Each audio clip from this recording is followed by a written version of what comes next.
I'm going to have to ask you to be a little patient with me this morning. I'm fighting a bad case of flu, but we hope that it'll work out all right.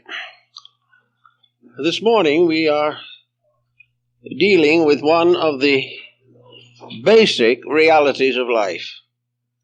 We are celebrating the most important event in the development of the Christian faith.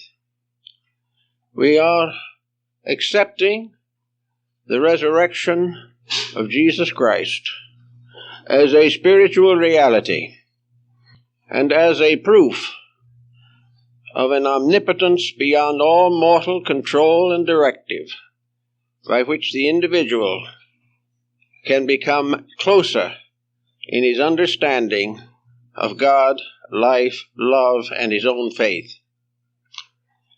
Actually, as Abraham Lincoln pointed out, the Bible is not only a great inspirational book for most people, it is also the most important book for the government of nations. Now, this may have been generally overlooked, and it has been ignored for centuries, but the truth of the matter remains that the teachings in the Sermon on the Mount, the teachings at the Last Supper of Jesus, and the various sermons and talks that he gave along the roadway of Galilee, these are without question the most important foundations for an enduring society, individual or collective, personal or international. Today, over 2 billion persons are in one way or another celebrating this day, and probably 500 million more of other faiths but sympathetic to the ideas and message are joining in this ceremony. This ceremony of 2 billion dedicated persons arises from the life and teachings and labors of the man who said, "We are all brothers. Love one another." Now, the Christian faith has done just about everything it can do to promulgate or distribute the realization of it. But neither the faith nor its followers have been able to establish a culture based upon mutual respect, mutual kindness, mutual charity, and mutual love. A great teaching of cooperation is overshadowed by a vast world of competition. The good of the other person is now very secondary to the advancement of our own objectives. The human being is no longer his brother's friend. He is no longer supporting those around him in principles and integrities. He is placing profits above principles, and in so doing, and by this simple act, he has broken the law of God, Christ, and man. And as a result of that, we've had 5,000 years of misery, due largely to the fact that the human being simply does not have the strength of character to keep the rules that keep the peace. Now, the only law behind this that we can really feel or understand is something within ourselves. For long times, we have been trying to find definitions for the word love. There are thousands of definitions, religious, sociological, theological, philosophical, and even scientific. We have been trying to find out what love is. But we will never find it by trying to get a definition out of a book or something of that kind. The only way that honest, simple, genuine love can be transmitted is by experience, by the absolute fact of itself. Van Dyck and the other wise man summed it up rather beautifully in the words that who names it shall never find it, but who finds it will never need to name it. Love is an experience of consciousness, an experience in the soul of man. It is something that is a great releasing power against the tyranny of personal attitudes. It is placing something bigger than yourself in the foreground of your life. It is dedicating to your acts to projects, to purposes, to convictions that are of common good to all mankind. Love, therefore, suffereth long and is kind. But today, the average individual is not interested in suffering long for anything. And he is not too careful with his kindness if it is contrary to his objectives of the moment. That we have come so far, suffered so long, endured so many wars, and never discovered kindness in the relationships of nations is unbelievable. And it is still more unbelievable that millions of good people, kindly, well-intentioned, well-purposed in life, still have their hates, their fears, their doubts, their prejudices, and all the negative attitudes and opinions which separate humanity. Therefore, it seems that this morning, when we celebrate the resurrection of the Prince of Peace, that there is something that we should all think about rather carefully, and that is to find out whether in our own lives we are able to actually practice a few of the simple admonitions which we have received from Christ. Are we able to be kind to each other? Are we able to forgive our enemies? Are we able to do good to those who despitefully use us? Are we willing to continue quietly in a meek way of life? Are we interested in the simple humilities of virtue? Do we want a happiness that arises from making others happy, rather than sacrificing them to our happiness? Do we want a happy home? Are we willing to support it by character, by integrities? Are we willing to keep the rules by means of which we can keep the world in order? Now, the idea of love is not a new one, but on through the ages it has passed through innumerable definitions, and it has been mixed up with a great many other emotions and attitudes. Love is not just a single thing. It is not something that is born full-blown from the unknown and the invisible. Love is the gradual maturing of a whole circle and cycle of attitudes. Love is the individual gradually growing up. True love is impossible to the immature. The individual who has no self-discipline, has no consecrations greater than his own interests, can never truly love anything. And if he tries to love something, he will end up only loving himself, which is the most dangerous of all pursuits. So to have a true understanding of love, the individual must grow. He must not only outgrow selfishness and self-will, but he must also go above and beyond what might be termed the pressures of society upon his life.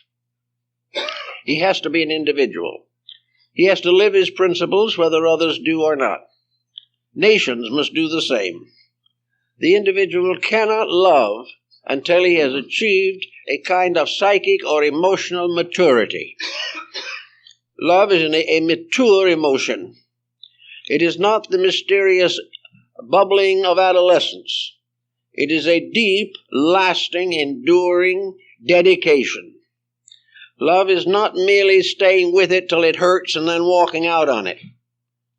Love is not merely getting into various emotional situations for profit, for gain, for social standing. There can be no selfishness and no self-centeredness in true affection. Also, love cannot be bought, bartered, or sold. Love can never be tempted into existence by luxuries, by social advantages. It remains as it has always been, basically, the purest of all human emotions. And if it becomes adulterated or becomes defiled, it is one of the most terrible adversities with which we must struggle in our course of existence. An example of this point, I think I probably have told you before, but maybe long ago. I knew a young man who grew up in a small family, and he had a sister. And when this sister was about 15 years old, she was stricken with polio. And from that time, she never walked again. This young man made himself, so to say, her constant attendant. He protected her in every way possible, sacrificed every sport and pleasure that would normally have been his, because of his great admiration and devotion for his sister, whom he deeply loved. After about 15 years of this relationship, the sister died, and the young man was left to start out on an individual life of his own. What did he do? He married a very wonderful girl who had been paralyzed at birth, and spent the rest of his life taking care of her. He wanted something to serve. He did not want people to serve him. He did not necessarily want to be loved, but he wanted to love with everything that he had. He wanted to dedicate his life to making somebody happy. And no education he could have secured elsewhere, no degree in science, philosophy, or religion, could have given him the wealth of life and the tremendous internal growth that the simple devotion to the need of others resulted in him possessing. And finally, the wife also passed on after about 30 years. And someone said to him, "John, I don't know how you did it. You had to get her up and down every day. You had to carry her. You had to come home from your work every noon and cook her lunch. She could do nothing. You had to watch her all night. For 30 years, it must have been a terrible strain on you." Well, he said, "It's no strain at all. I loved her." Now, this is the kind of love the world hasn't got anymore. But this is the kind of love we have to have in politics. We have to have it everywhere, or our civilization is simply going to pieces. It is necessary for the integrities in ourselves to save us. We must bring our own wisdom and our own insight to bear upon the problems of daily living. We have long worshipped by attending places of religious gathering. We have been baptized. We have taken communion. We have gone through certain sacraments, particularly in the Protestant communion, the sacrament of marriage. We have done all these things in the name of religion, in the name of a spiritual reality. I know years ago I performed a great many marriage ceremonies, and several times the young women particularly came to me beforehand and they said, "We need something. We could go to a justice of the peace, or we could go to some orthodox source and have a traditional wedding. But to make a marriage a success, we have to remember something. We have to have felt within ourselves a dedication, a responsibility. We needed the will of God to move us down through the years, or we could not make it. We had to have something beautiful to think about when the going got rough. And so nearly always, those who were really anxious in having a true marriage wanted some type of religious experience in connection with it. They wanted the blessing of heaven upon themselves and their futures. They wanted the blessing of heaven upon their children when they came.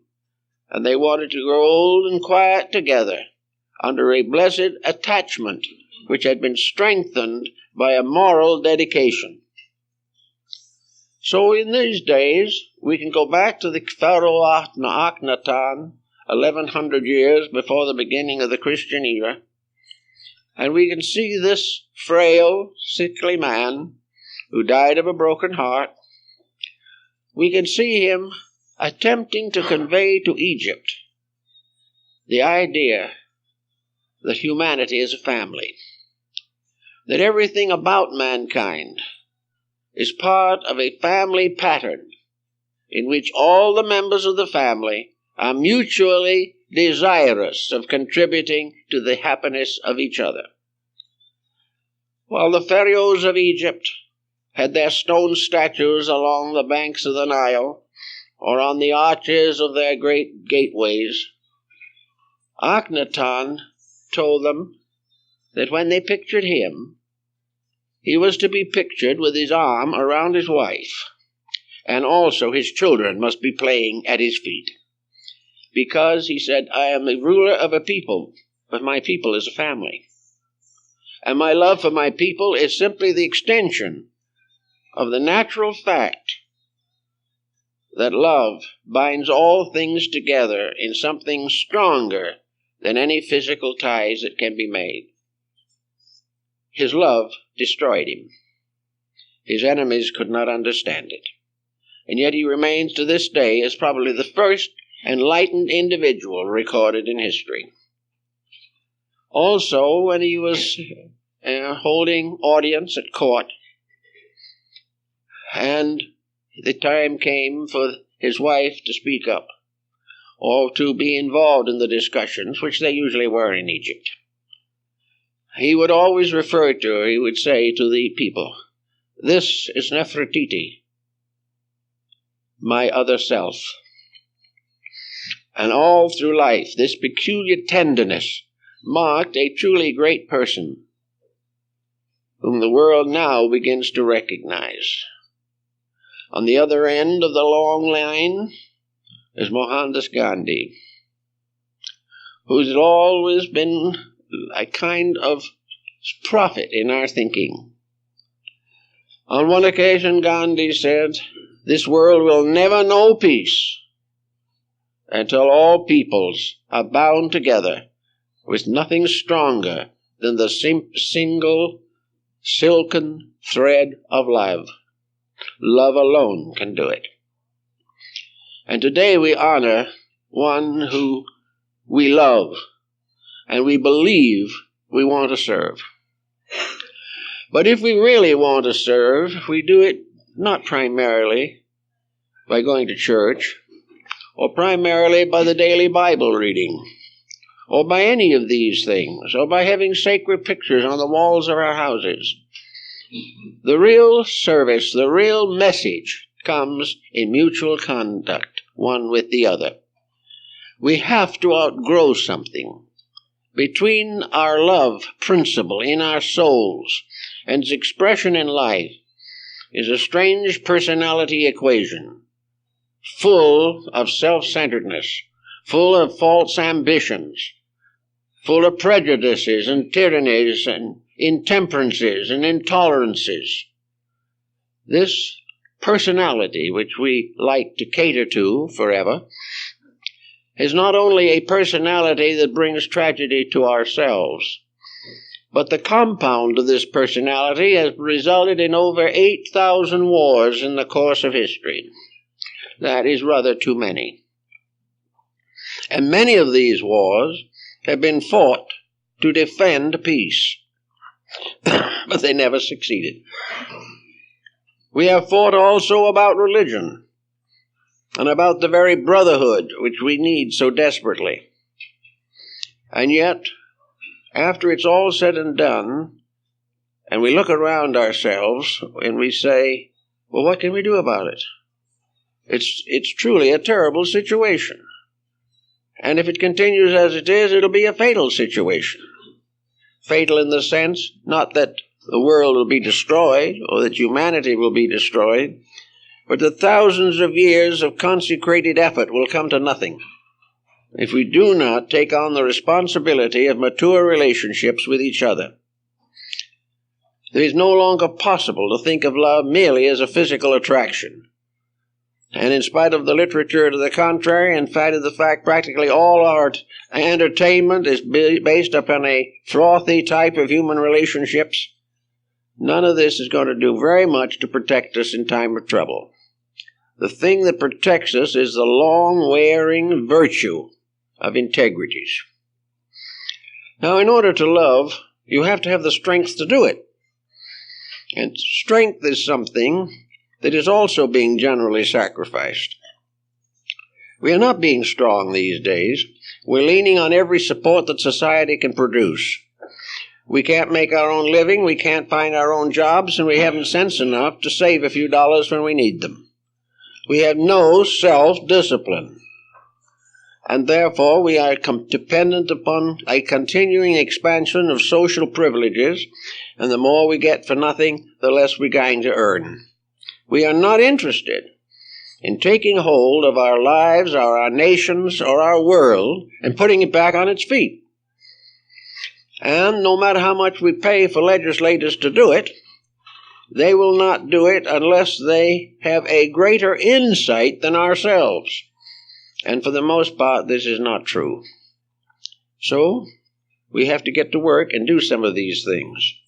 Sort out the things in yourself that you have mistaken as sources of comfort, pleasure, or security to you. Find out why there is a certain strange fascination in hurting other people. Try to find out why sarcasm is a comforting type of emotion, when we should be weeding it out with every moment of our effort. Why should bragging continue, intolerance, competition, the desperate search of fame, even if it means we have to tear down the reputations of other people? Why do we nurse these things? And if we do nurse them, how can we call ourselves Christians?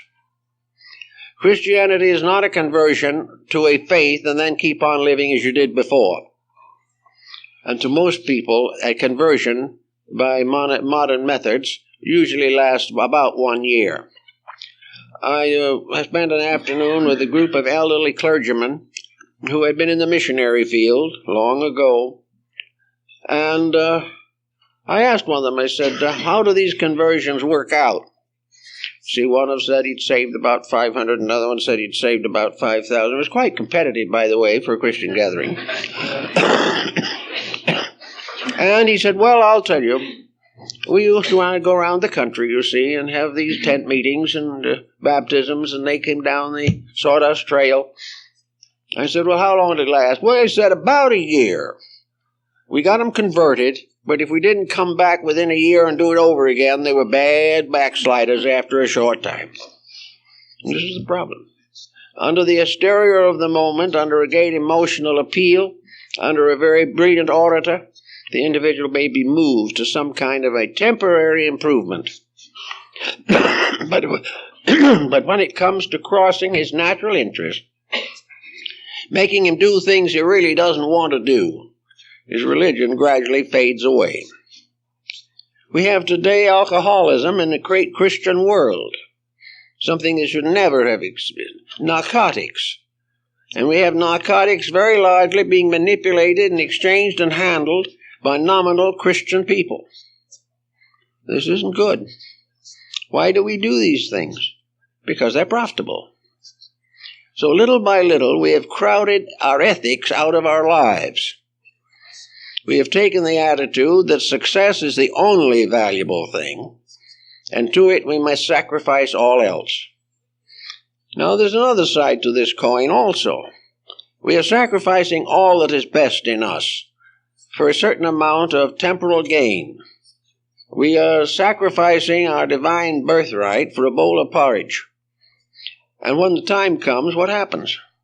We lie down quietly in the sod or are blown away by the wind, and all this compromise, all this subterfuge, all the happiness or unhappiness that we think we have caused, all of this fades away. There's nothing left.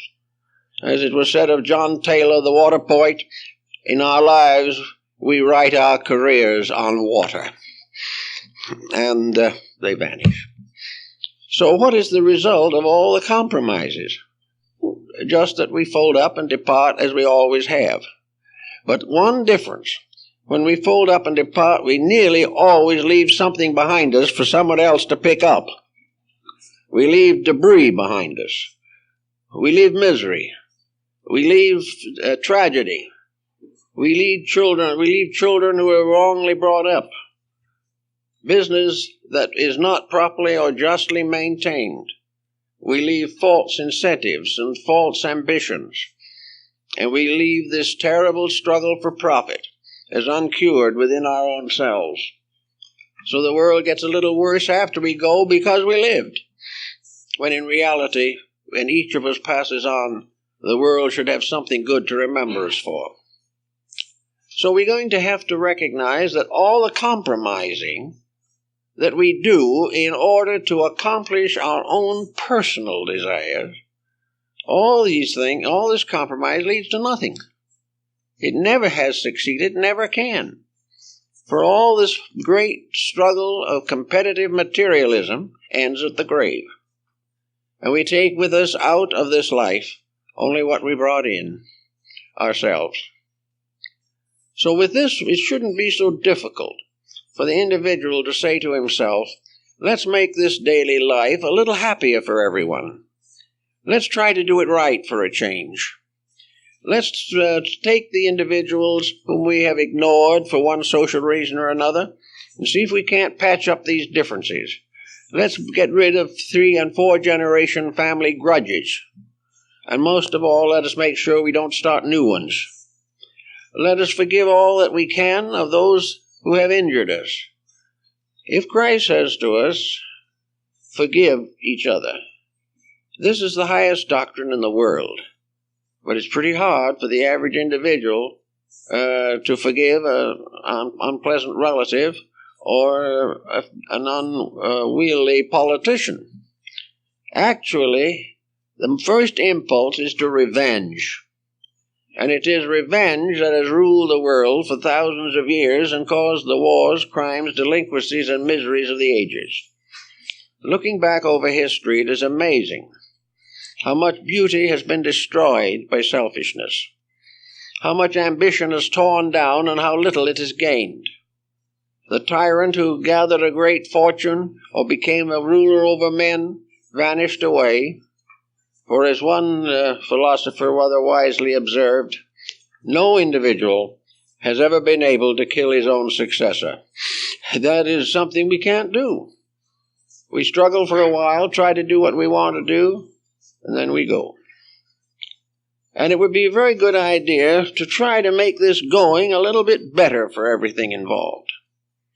How would it do to try for a moment to simply look for the right in the terms of the integrities that we can recognize?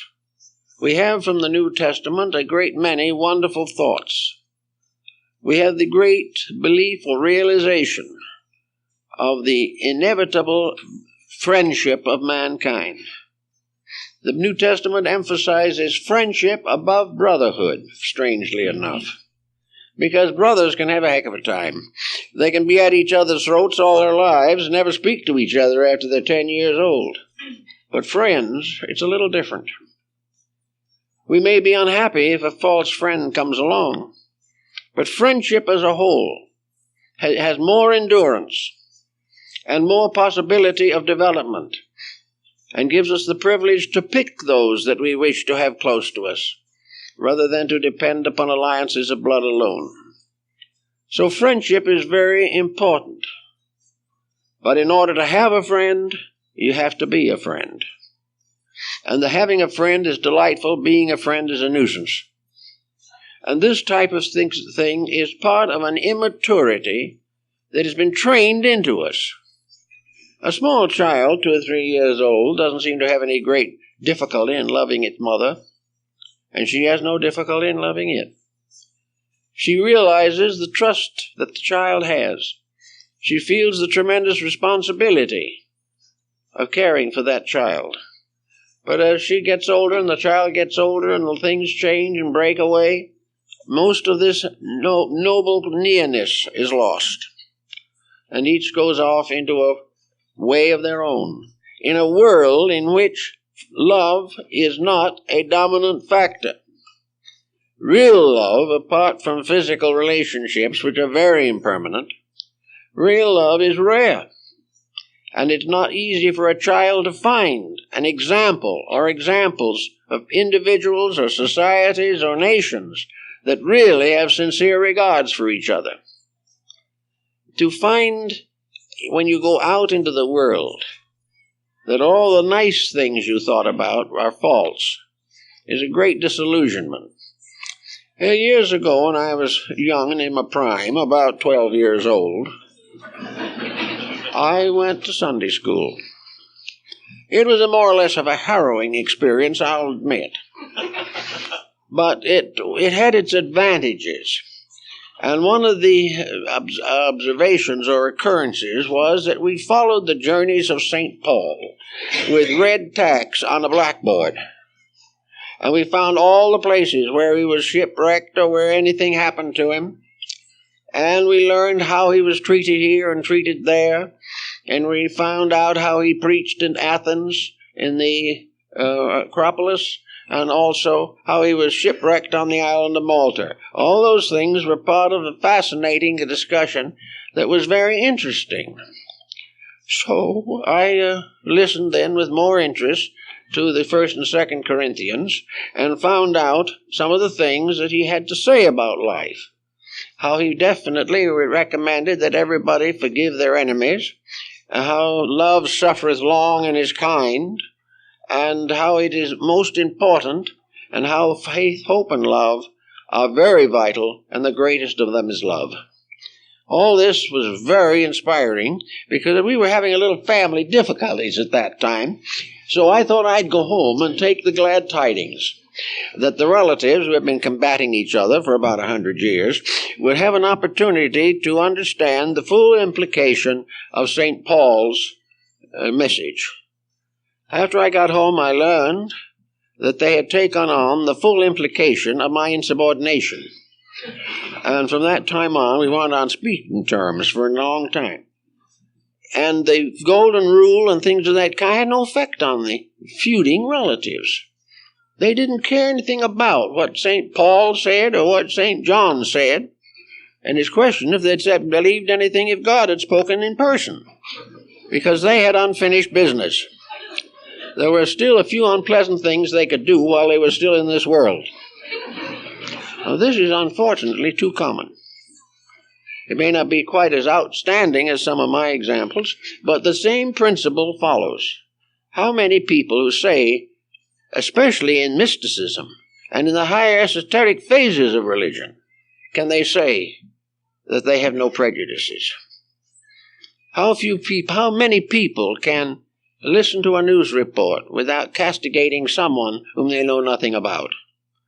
How many people are able to daily live in harmony and in charity and accept the shortcomings of each other with a good grace? How many people, if they receive an unpleasant statement, can accept it without returning it?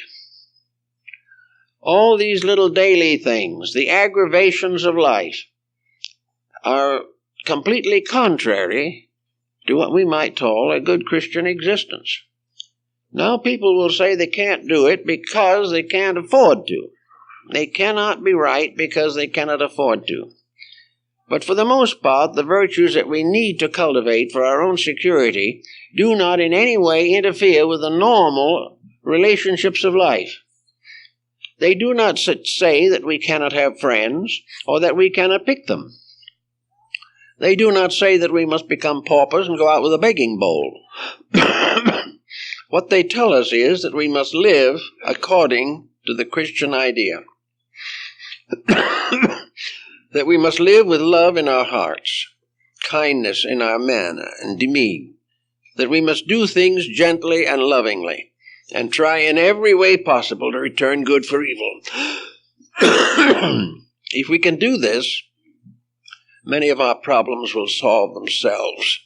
Otherwise, they won't. And also, in the world, they will not solve themselves unless we solve them. So we have now, on this Easter Sunday, a time of reflection, to settle down and think about things, to decide, if possible, a new birth of the Spirit in us, that the love in our own hearts will also rise from the darkness of doubt and futility, and that we will each of us, in one way or another, and as much as possible, proceed to build a career upon the Sermon on the Mount, that we shall definitely do these things which are now considered to be more or less ridiculous. If a man takes our coat, this Bible says we should give him our cloak also. This is not fashionable anymore as a doctrine. But somewhere behind it is a principle that no matter what other people do to us, we must try, in one way or another, to be as kindly to them as possible. If they come in need, even though we have not spoken to them for 10 years, if we learn they are sick or desolate or deprived, we should go to them, regardless of whether we like them or not, because it is a duty from heaven that we shall help one another. And this helpfulness is not limited to the people we like. It is limited only by our own ability to grow. And I've known several cases where an individual stepping in an emergency in a family which had forgotten him, won back the whole family. And they became friendly on a basis of integrity that had never been known before. As long as we have these little problems, let's try to think as St. Francis de Assisi thought. He was probably one of the greatest of the Christian mystics. And mysticism is based entirely upon the concept of man's internal experience of the love of God. The individual in whose heart mercy is dominant, who is by nature gentle, by disposition tolerant, and also adds to this a spirit of worship, a desire to truly know his God, try to obey the higher laws of life, and to serve his fellow creature as generously and lovingly as possible. This mystic begins to experience true love within himself. The love that St. Francis found extended far beyond even human relationships. He spoke of his little brothers, the animals and the beasts.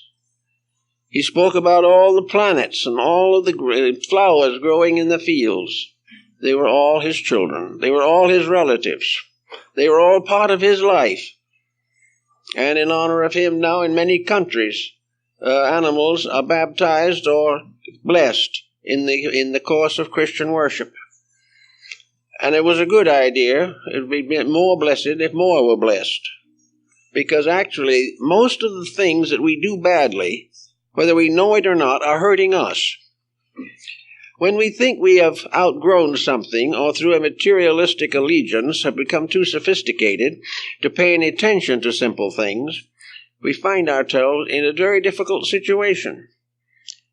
Actually, the blessing of the animals and the birds and the fishes, all of this is good, because it helps us to understand the sacredness of life, and will help us perhaps not to profane it as we have in the past. In Japan, in the little town of Nara, there is the Sarasawa Pond, a little pond about 300 or 400 feet across. And here, each day, children come with little bowls, glass bowls, with a goldfish in them. And the family is there, the relatives, the grandparents, the aunts, nieces, and relations in general, and very often the temple priest, who is also very much concerned in this important undertaking. And the little toddler, who is 4 or 5 years old, has his little glass bowl in his hands, walks to the edge of the pond and dips the bowl in the water and lets the fish escape. He has therefore liberated a fish. Now, in order to liberate the fish, he had to earn the money to buy the fish. So he worked hard, and after a while, he was able to put together, maybe with friendly family help, the necessary means to buy a little fish about this long. As soon as he had it, a great sorrow came to him. Fish do not want to be in little bowls like that. Fish want to go back to the ocean from which they came, or to the water, or the streams, or the rivers. And so he couldn't be happy with the little fish, because he had made a prisoner of it. So there came the great day of resolution. and he and the family went to the side of the pond and returned the fish to the water. This was the perfect gift. This was the perfect pleasure that he had secured, not in having, but in releasing. Now, this is a practice that has been practiced in those areas for thousands of years, and it involves several other creatures. When General Grant monument in Tokyo was built a number of years ago and dedicated to General Grant, the dedication consisted of liberating birds. All the birds were set free and to honor this occasion. It was no question at all about serving them up for dinner. It was a question of releasing them back into the world to which they came. When the first American consul general came to Japan, he demanded beef. At that time, the Japanese were a vegetarian people. So it was a consternation.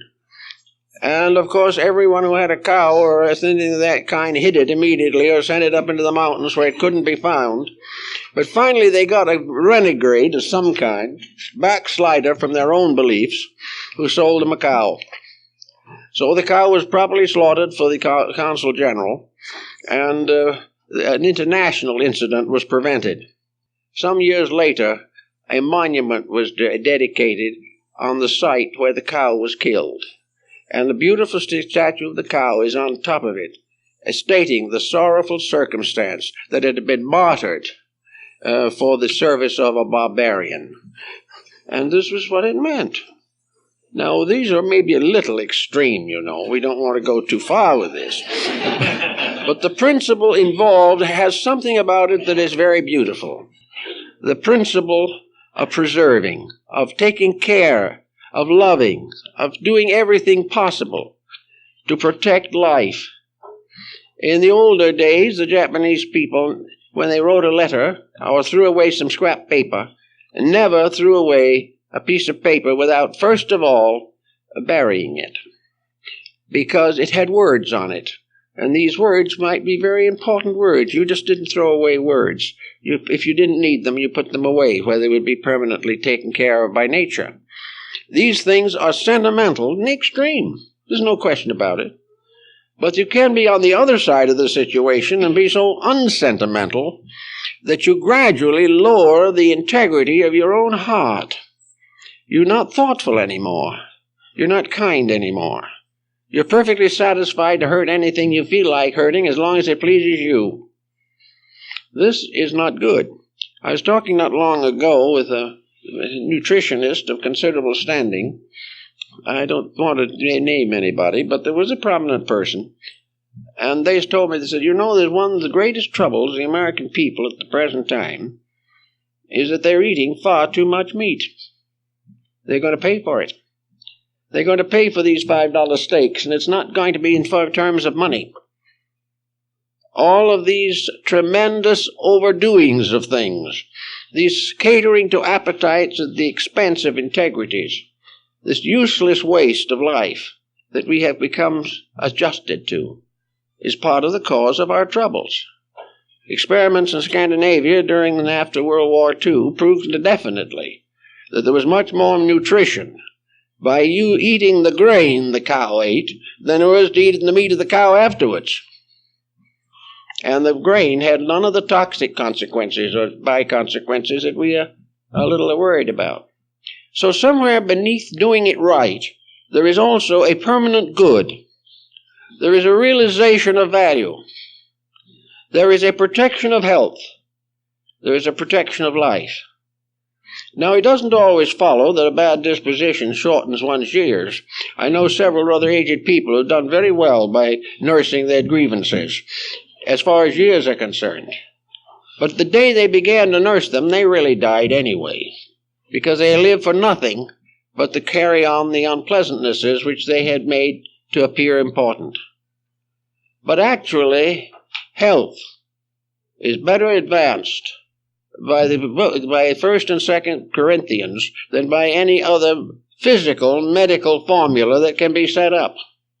If you are kind, if you are gentle, if you are tolerant, if you are self-disciplined, if you think through the things you do, and give the same love to your health that you have given to some emotional pleasure, you will be better off also. Now, many people fall in love with themselves, it is said, but it's the wrong way. There is a way of doing it, however, that is constructive. One is to recognize that your body is a structure that needs tender guidance, constant care, thought, justice, integrity. It needs humor, it needs variation, it needs everything possible. And if you really want to love a body and keep it healthy, you'll treat it right. And you can gain just as much peace of mind by knowing that your body is getting the help that it needs. It's part of also the idea to live lovingly in all things, and in all things not too much, was the Platonic and Socratic statement. Now today we are looking all over the world for the answers to something.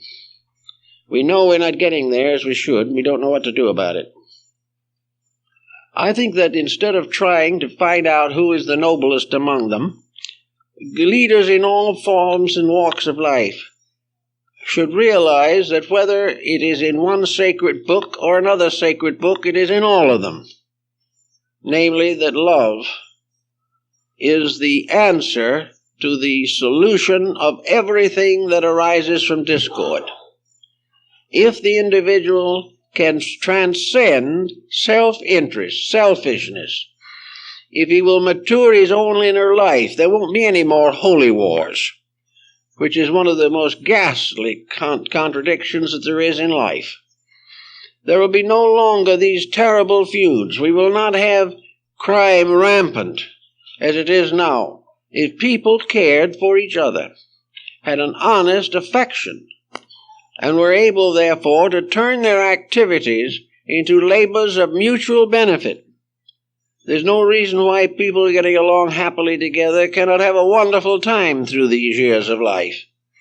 Maybe they won't be so rich, maybe they won't be so powerful, but they will have knowledge of values that otherwise they could never have. And of course you can do this without actually proclaiming anything.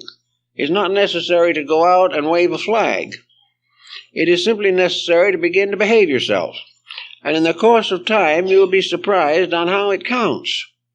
You will learn little bit at a time that when you are a friend, you will have friends. The people who begin to appreciate your integrity will give you an understanding which you cannot get any other way.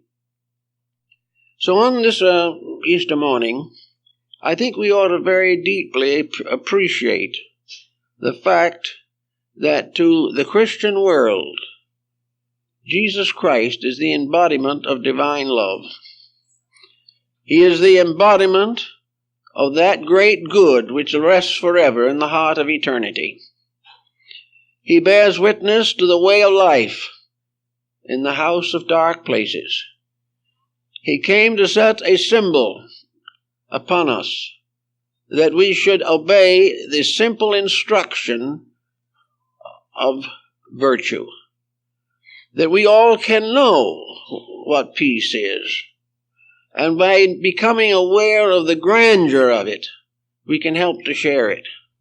Someday we can walk out of this nation into another nation or around the world without a boundary, without papers, without spies, without espionage. These things are part of a stupidity that has afflicted mankind from the beginning. Why?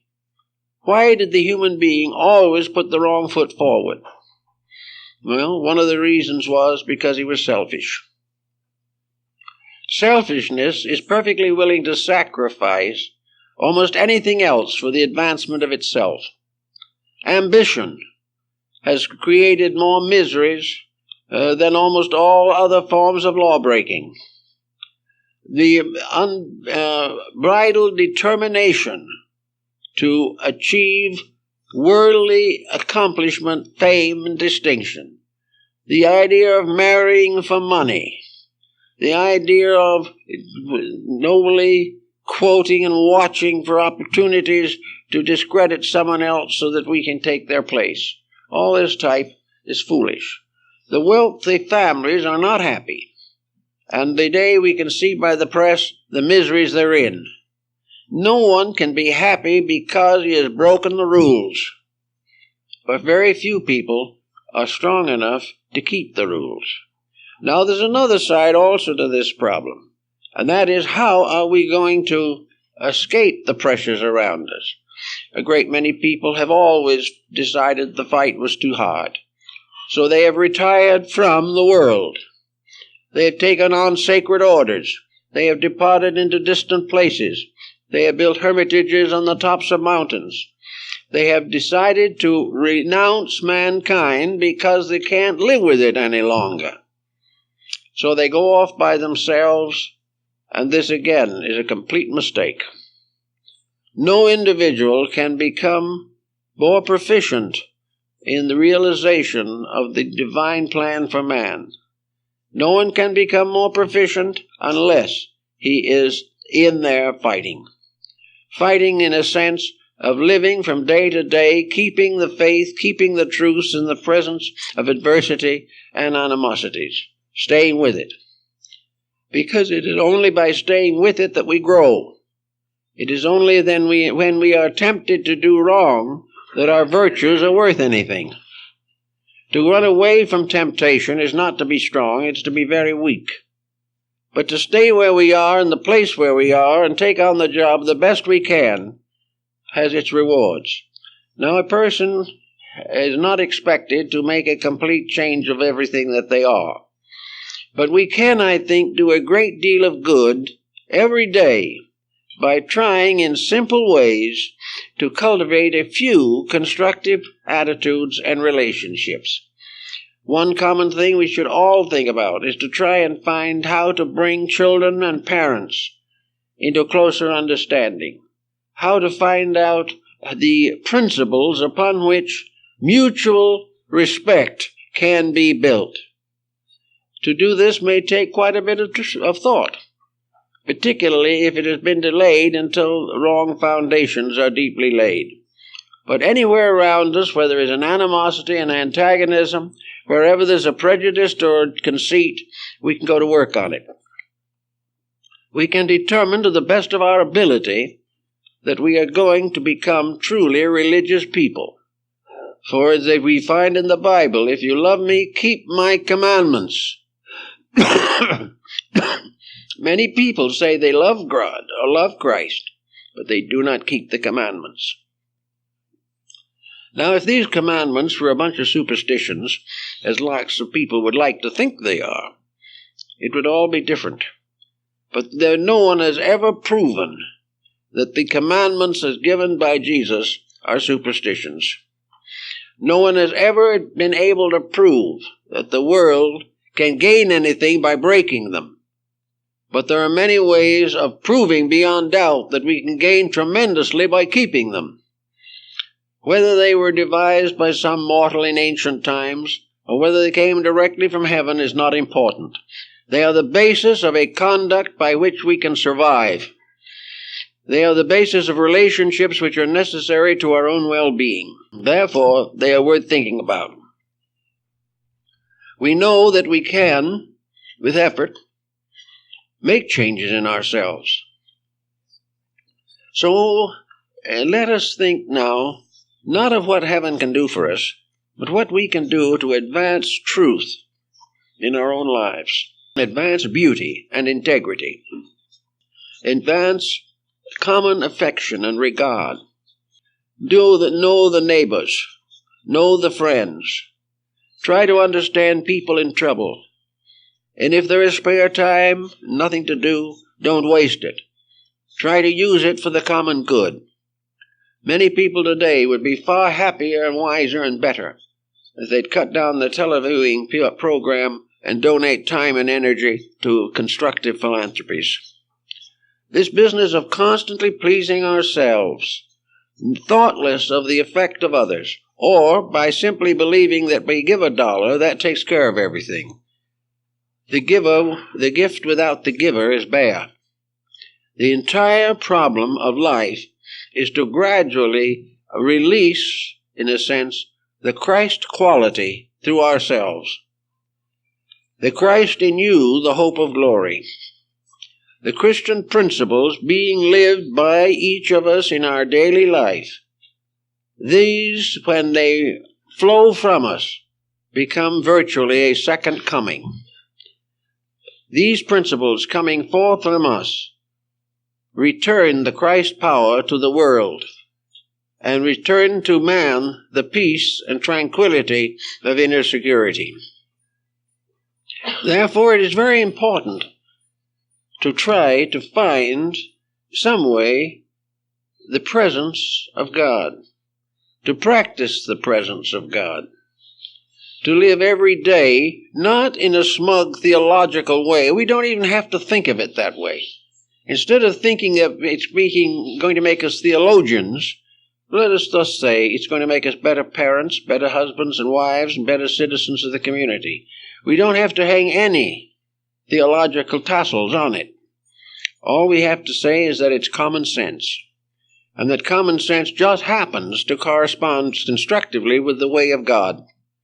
Because after all, we are part of a universe that is run by common sense, and we are the weak spots in the link, and we have to do something to take care of this. After all, this is not making a theologian out of us simply because we're honest. It simply makes a decent human being out of us. And out of the cultivation of those gentle virtues which make possible true love, we are also keeping faith with the great principles of integrity which support our world. It is very important, therefore, that we do find out a little more about love. The Neoplatonists of Alexandria also developed a code or a creed of how to understand love. They had all kinds of love listed and tried to understand it. And they made a kind of an order out of it, a sort of a scale.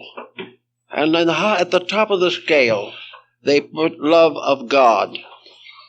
This being the supreme adoration, the highest possible attitude of human consciousness toward reality. This was a tremendous upsurge of love, of veneration, of adoration to that eternal power upon which we are all dependent for our existence. The one power that is the parent of all that lives, and has always been and always will be the benevolent parent, except that we do not recognize or keep the rules of that benevolence.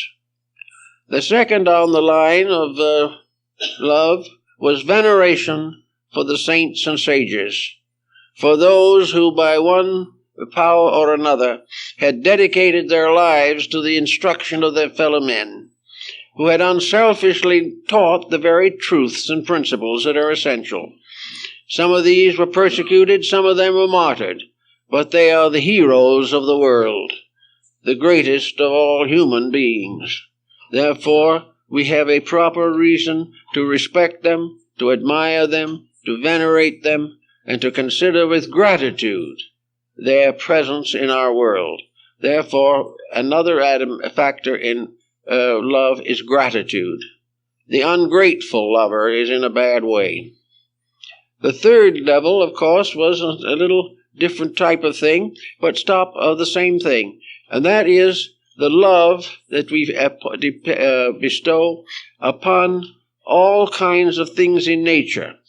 The love we have for the sky and the earth, that enables us to go out, as Lao Tzu did in China, and sit under a tree on the bank of a little river, and there commune with the infinite.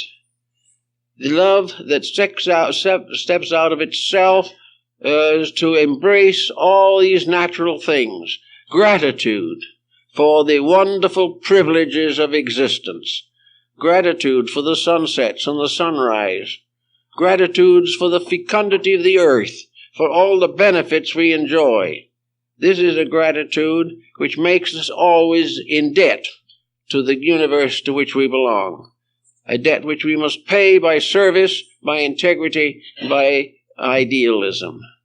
Now the next level of affections dealt with more or less political subjects. The love of humanity comes first. The fact that basically, regardless of how impossible they are, we love them all. That a great love underneath. We do not excuse the spoilage, but we seek under it for those little human beings who are suffering from their own mistakes, often without knowing why, often without understanding the very destiny that they have brought upon themselves. We love them all, we want to help them, and we wish them well. The next one, of course, is one more common to us, the love of nation or race, the great tree to which we personally belong, the branch of life which is our own. We have a certain love for our own culture, our own arts, our own sciences, our own heroes. We believe in the integrity of our own peoples, and there is a certain inevitable veneration for the background of our own personal lives, so that becomes the second. The next one is the natural love for family and all that it represents. There we recognize the integrity of the pattern we have set up, and will do everything possible to make it a success. And to make it a success, we must honestly love the members of that family and place their happiness, security, and well-being above the gratification of our own appetites. We can never do anything for our own benefit that is hurtful to another if we love them. If we can perform the hurtful act, it is because we do not love. Then there is also the love of other kingdoms in nature, of birds and beasts and flowers. There is love of beauty, love of virtue, love of integrity, love of all the different levels of human achievement. There's love of music, the love of the dance. Every constructive expression of human attitudes or attitudes can be interpreted as causes of joy, causes of happiness, expressions which we can interpret in terms of love. So gradually must come to the final decision that love must finally love the beautiful. Up to a certain point, it may not appear that way, but the love will leave nothing incomplete. It must carry on and make everything beautiful, everything filled with goodness. Love takes the imperfect and inspires it to greater perfections, but never by means of positive or intolerant indoctrinations. The actual fact is, as the poets have found long ago, that there is no real need, really, for a special education in selecting objects for devotion. The only thing is to relax away from what is not right. You can sit quietly by the side of a mountain or stream, and you can, in that quietude, reconstruct the universe. You can restore your own relationships with it.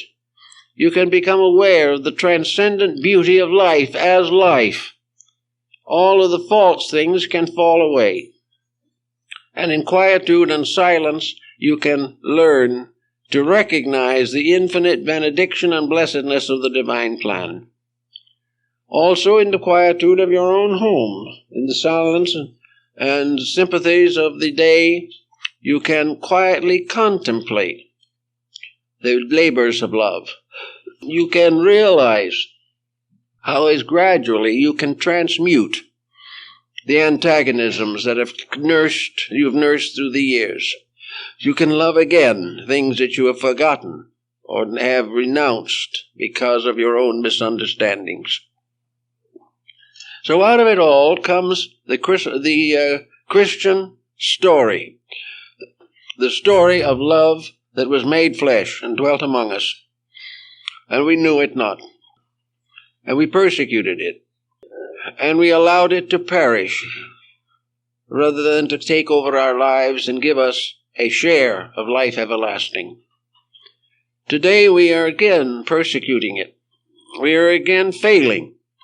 This time not really because we can't do better, but because the pressures of diversified privileges make it a little easier to be thoughtless of others and seek our own advantage. As we do this, however, the momentum of disaster builds up. We are in more and more trouble every day, and we do not know why we are in this trouble. We only know that the crime record is way up. We only know that delinquency is more prevalent, that alcoholism is becoming a greater curse, that drug addiction is also on the gain among human beings. And most of those who are involved either as sufferers or distributors of death have read the Bible or know about it. They know the Christian virtues. They know what the word honesty means. But for some unknown reason, they don't practice what they claim to accept. Why then should we not realize that unless the individual begins to work for a cause that is worthwhile, that he cannot make much of a contribution to life as it is? It is not possible for the average individual to turn around and change the course of politics, or to get rid of the different difficulties in cultural strata. But each of us can do a little job right at home. Each of us can finally decide that we will have peace in our intimate circles of acquaintances, that we will live together in peace. Not because it is a great effort, not because we're going to frustrate our every instinct and become hopeless neurotics because we try to be peaceful, but because peace is the natural state of the human soul. Peace within the individual is the secret of security in the outer part of him. If his inner life is deformed by all kinds of antagonisms, antipathies, and appetites, he cannot be well, he cannot be happy, he cannot think clearly, he cannot do a good day's work, and he can't keep a job. All of these things work together to the simple recognition that blessed are the meek, for they shall inherit the earth. Blessed are they that hunger and thirst after righteousness, for they shall be filled. The great blessings of life come to those who weigh and carefully consider the quiet acceptance of the Christ principle, of the continuous effort not only to be Christ-like, which means to be Christian, but also to realize that there is a little Christ in each of us that can also go out and reach to those who are a little more needy even than ourselves. The life of Christ is a life of unselfish service, of dedication to principles, and of the gradual uniting of all differences and all antagonisms. The life of Christ is a life of peace in the light of God. It is man finally making peace with the universe to which he belongs, a peace that will bring him in safety through the orbits of the stars and the planets and out into space. Everywhere in space there is great peace, great silence, great and eternal order. Everywhere in the smallest things there are mathematical sequences. There is order, discipline, and law. And the greatest of all the laws is the law of love. For it is this law by which all things are transformed. It is the great alchemical transformer. It is the mystery of the elixir of life and the powder of projection. For love takes the commonplace and transforms it into precious metal. It takes the common occurrence and the common experience and makes it sacred. It takes the daily life, which apparently is mediocre, and makes it a brilliant and marvelous experience of the Spirit. Wherever love comes, it brings with it life. When it departs, life goes with it. So in these difficult times, love must be interpreted, not in terms of personal satisfaction or emotional success, not in terms of passion, not in terms of anger, not in terms of lust, but in terms of unselfish dedication to the good of others. Any other form of love is in vain. But if this first dedication is given, then all other forms of affection are ennobled, made more beautiful, made greater, and more necessary to our daily lives. It is up to each individual, therefore, to try to do something to make himself stronger and wiser and better. So I think the transmuting power, the wonderful transmutation of love, is something that we should all really think about. The alchemists were supposed to be in search of the elixir of life. And it is probably true that a true love, bringing with it discipline and proper ordering of life, can extend years tremendously. Another thing, an individual can live longer if he is not thinking about himself. If he's at a job that is important to him, he will live till it is finished. Everything points to the dedication away from self, away from personal satisfactions, and certainly away from catering to the weaknesses of human nature. It will not be possible to correct all these weaknesses at once, or maybe for a long time, but we can start a little. We can plant the seed of piety, the mustard seed of the scriptural parable. And by planting this mustard seed, it shall grow into a great tree. And the individual who plants within himself the seed of devotion, who really allows love to become part of his life, if he allows this power that is all forever knocking at the door to come in, and he finds in his own heart a little germ of love, a little seed of a greater and more beautiful relationship with life, he can build it until it becomes a magnificent part of his complete personality. Also, there is every reason to assume, from what we know, that he can take this with him, that when he goes into the other life beyond, the love that he has here will continue to lead and guide him. For the person who loves God, loves nature, loves his fellow man, loves his world, and respects himself, there is very little problem of purgatory or any other unpleasant post-worldly condition. If the person has lived a comparatively constructive life and has done the best he could to make his life useful rather than so-called successful in terms of wealth, if he is living the principles, he can face the future with just as much peace of heart and soul. For the love that he has used in this world will go to with him, and as Walt Whitman tells us in one of his poems, that actually love loves death, and by so doing it has a victory over it forever. That death itself can be loved because of the tremendous opportunities it confers, but most people only fear it. So everywhere the virtue is important. Your Indian mystics and sages also were very much indebted to the love principle for their wisdom. They used it largely in their meditative and contemplative exercises.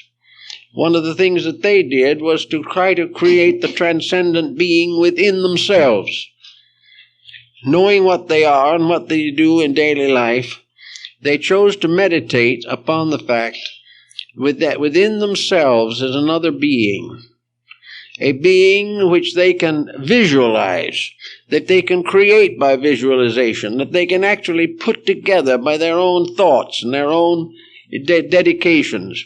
They can visualize inwardly a beautiful transcendent being which is themselves. That this transcendent being is godlike in all its parts, because it is God. That this transcendent being lives only to do good, to achieve all that is possible for the good of mankind, and that the message of this transcendent being is, don't think about yourself, don't try to be good, don't try to be wise, rather try to love and to serve and to be grateful. And gradually the transcendent being takes over, and the individual finds that this soul power within himself, which is now locked within him, can become the ruler of his life. And when soul takes victory over matter, that you have the beginning of immortality. All the good works of man have to be blessed by the simple fact that man has kept faith.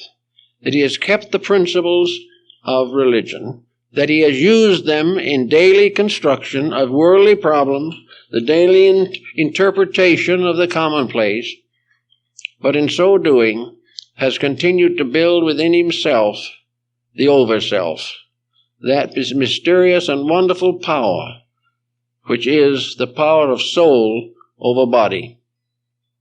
This type of realization is really the height of Christianity. It was the attitude of the early Christian mystics. And there were mystics and mystery schools and systems in Christianity that are very little understood. But in all of them, all Christianity in its beginnings was consummated by the personal experience of Christ. The believer had to achieve that calmness, that quietude, that peace, that true spirit of reverence, that wonderful acceptance of the divine will. And that became the basis of the mystical experience. And the mystical experience was the only definition of love that we have ever been able to formulate that had much meaning.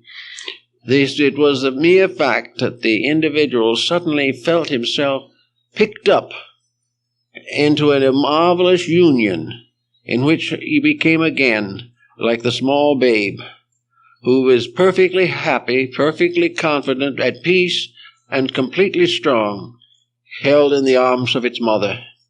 That there was no arbitrary motives, no ulterior thoughts.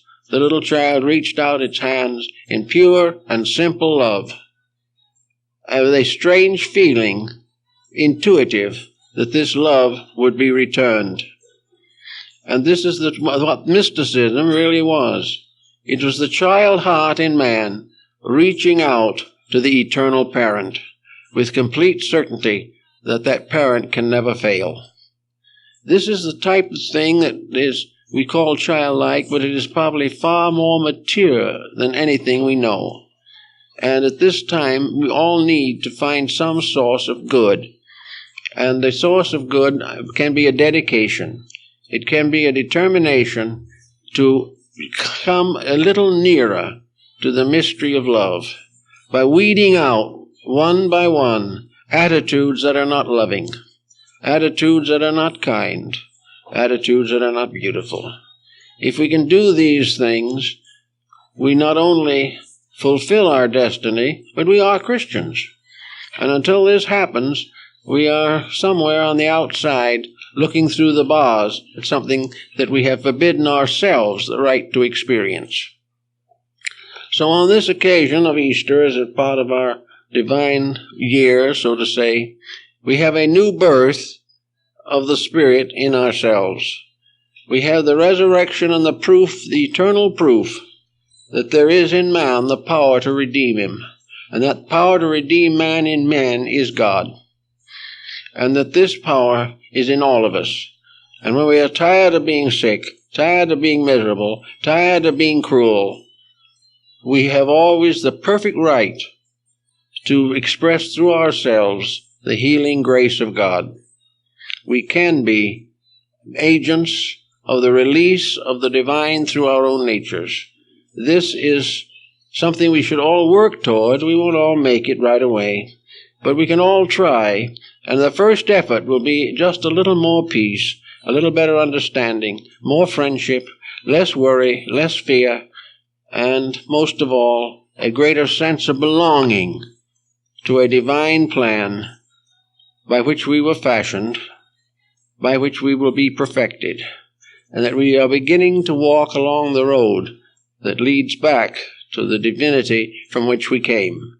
If we keep these thoughts in mind, we will not only be good Christians, and better Christians at least, but also we will be better people, just better human beings, better able to solve the very pressing material problems of existence.